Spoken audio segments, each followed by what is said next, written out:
Okay, so what I'm going to do now is show you how to use the new motion editor. So again, I'm going to lock my classic layer and turn it off so I don't have anything interfering with my animation I'm going to create right now. I'm going to add a new layer. I'm going to call this one motion because we're using a motion tween now. So what I'm going to do is I'm going to do exactly what I told you you can do last time. I'm going to select a square right now. I'm going to draw a square. I'm holding down shift to keep it proportionate. So I want it to be a perfect square. I'm going to select it, come up to modify, convert to symbol, make it a graphic. I'm going to call this square, like so. Oh, there we go. Just do the square graphic. And now this is no longer a shape, it's a graphic. But again, if I want to go in and edit this shape, I can double click on it. And when I double click on it, I'm inside a graphic called square, and you can see it has the white dotted pattern on it, letting me know I could warp this if I wanted to, or do whatever I want to do with it. But I'm just going to go back to scene 1 because I want to animate this. So I have my first keyframe in place. I'm going to select in this area. I'm going to come up to Insert, Motion Tween. Now look what happens. With the new Motion Tween editor, we don't have to have a keyframe at the beginning and a keyframe at the end.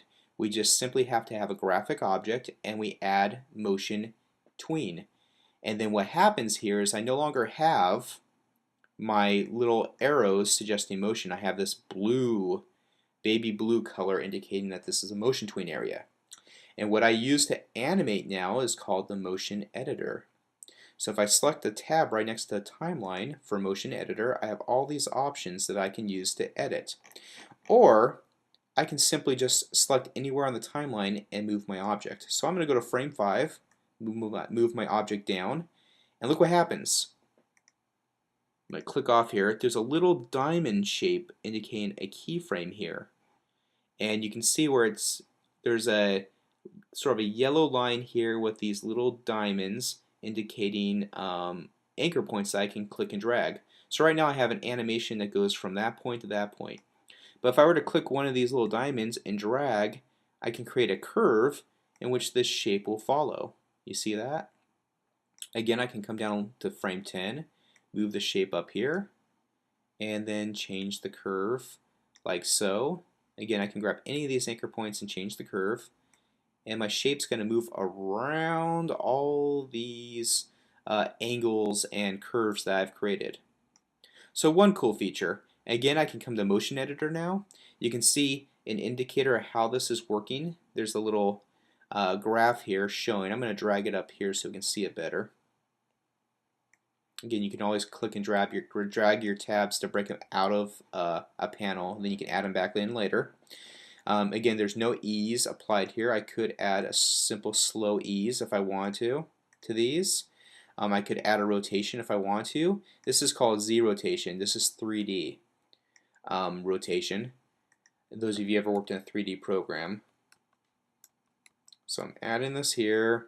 Okay, I'm going to come back in here, see what else I can add. I can skew it, warp it around a little bit. So maybe I'll do that. Maybe I'll warp the shape a little bit. You see how it's being warped, kind of looking like it has a 3D element to it now. And then I have color effects I can add, and I can add again other eases if I wanted to. We'll just stop there for now. I'm going to click and drag this back into this panel, and then here I have my animation. So it's very fast.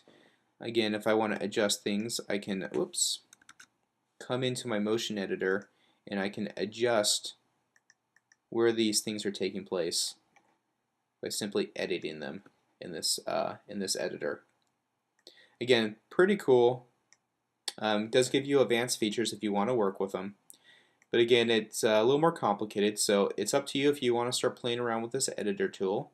You can enjoy it. Again, there's lots of things you can do with it that are more advanced, and the program will custom do things like rotate things and warp them into 3D elements if you want to work with that. So that is the motion tool. So next what we're going to do is we're going to play around with what's called a movie clip animation, which is similar to a graphic but more advanced. So that will be the next demonstration.